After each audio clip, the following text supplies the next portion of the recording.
Hello and welcome to DataCast Solutions, Statistics and Data Mining 101 using KNIME. In this chapter, we're going to look at one-way analysis of variance, or ANOVA for short. Now, ANOVA, analysis of variance, compares the differences between the means of two or more groups on a single factor or an independent variable. So, as you've seen in the prior chapters, normally we would use a t-test when we're just comparing the mean between two groups. Well, you can also use analysis of variance. And people more often use the t-test when there's only two. But when you've got three or more groups, then you have to do the analysis of variance is how you're going to do all three of them at the same time. So in our former example where we compared the salaries of widowed, married, and single people, we want to compare all three of those together. So you might ask, well, why not just perform multiple t-tests like I did in that example?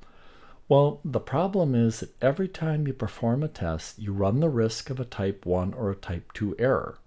So the more decisions you have to make, the greater the probability that you're going to make an error somewhere along the way. So ANOVA combines multiple t-tests together, and that's what reduces the risk of error. So what are the requirements for ANOVA? You have to have two or more independent groups that have one categorical variable, like male, female, and a continuous variable as the dependent variable. So what would the statistical hypothesis look like? In general, the null hypothesis we would suggest when comparing multiple groups is that their means are all the same. Suppose let's resurrect our example from last chapter. I want to compare single, married, and widowed households and look at their savings. And my null hypothesis might be that the mean of the single is equal to the mean of the married and is equal to the mean of the widowed. The purpose of ANOVA is pretty simple. It's to divide up the variance in the dependent variable into two components.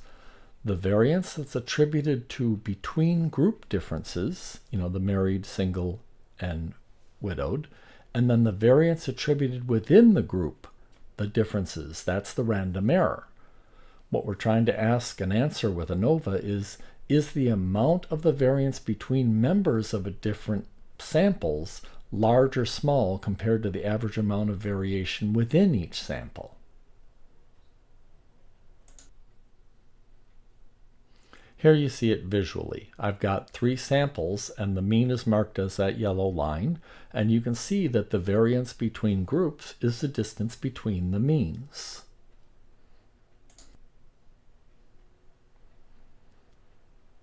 The variance between the groups is the mean and the normal distribution, the range for that normal distribution. Now, when we worked with t-tests, we used the t-ratio, which was the difference between the means divided by the standard error. When you're working with three or more groups, we use a new one, the f-ratio. And this reflects the difference between all the means divided by the pooled variance. In other words, it's the variability between groups divided by the variability within the groups. Now I'll take a moment here to show you the technique, of course, but again, bear in mind, you don't need to know this particularly because KNIME is going to handle this for you. You just need to know how to interpret the f value that's produced. But the technique is essentially the average amount of variation within each of the samples. That's the mean square within, or the mean square error. Then you find the average amount of variation between the groups, and that's the mean squared between. Finally, we find their f-ratio by dividing the mean square between by the mean square error, and this provides us the f value. The f value is going to be used to look up in an f distribution table.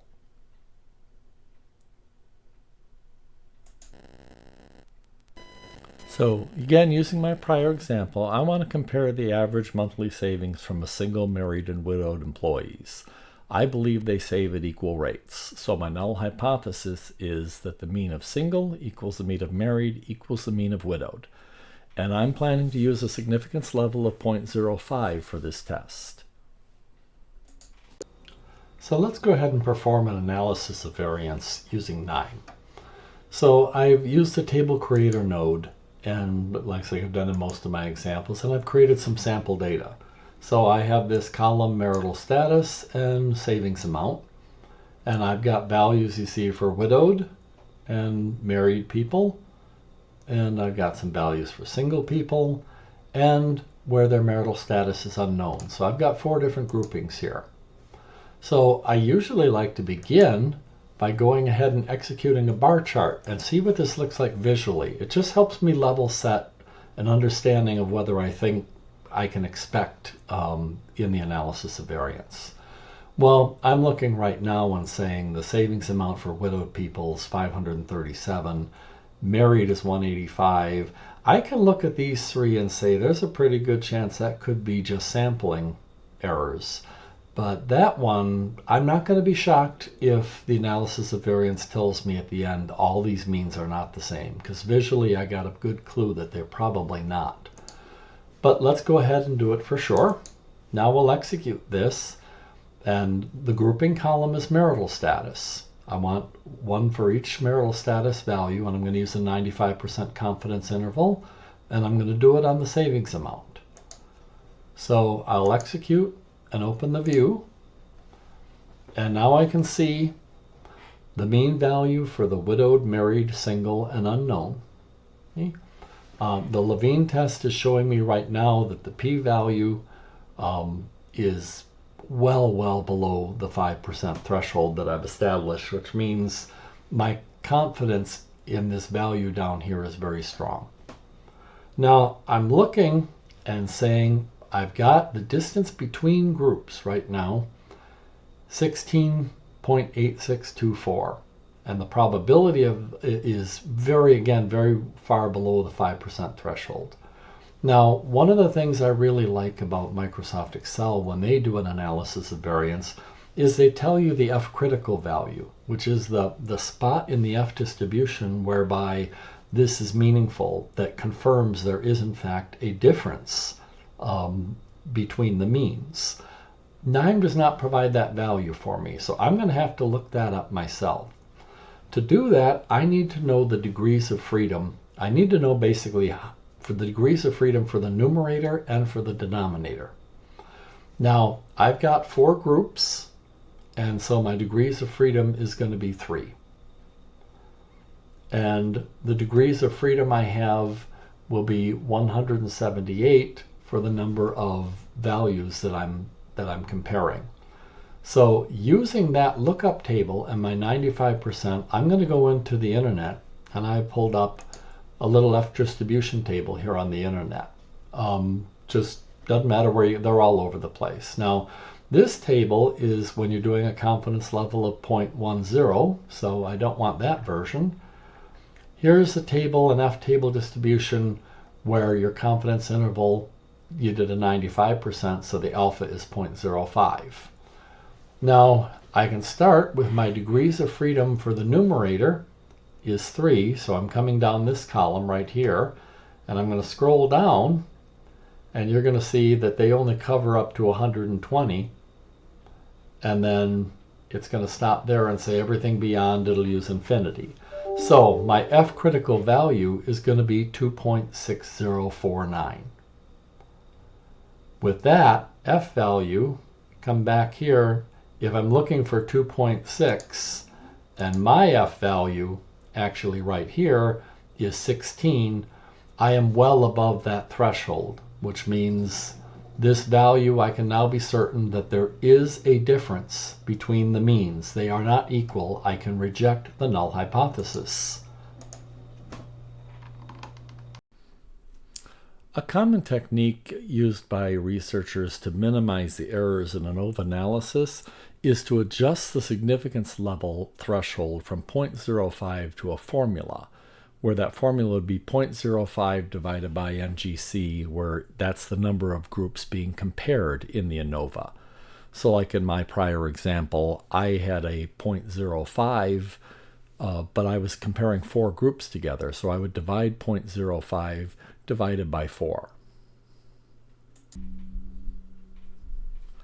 When the F value is greater than F critical, we can be sure that there is a difference between the groups. What we're not going to be sure of is which groups are different. What we need to do is compare the mean of each group for differences. However, recall, as I discussed earlier, that's going to introduce the probability of a type 1 or type 2 error, so that's not ideal. Now, since we know that there is a difference between the groups, but we don't know which groups, what I've done is gone ahead and created an individual t-test to compare each group together. And what you can see by looking at that t-test is that there are 2 specifically that we're concerned with. The comparison of married to single. I cannot reject the null hypothesis because that value is greater than 0.05. And when I look at the single to unknown, that value is 0.36. So both of those are extremely, well, at least the single to unknown is certainly extremely high. And the married to single is high enough that in both cases I cannot discount the null hypothesis. For the rest of them, I can discount the null hypothesis as those values fall well below the 5% threshold. So to summarize, we're using ANOVA as a replacement for multiple t-tests, and that's going to minimize the probability of a type 1 or type 2 error as we perform multiple tests. And the measurement is trying to measure the distance or difference between the groups and the measurement of distance within the groups. That completes this chapter of the class. Feel free to move on to the next chapter.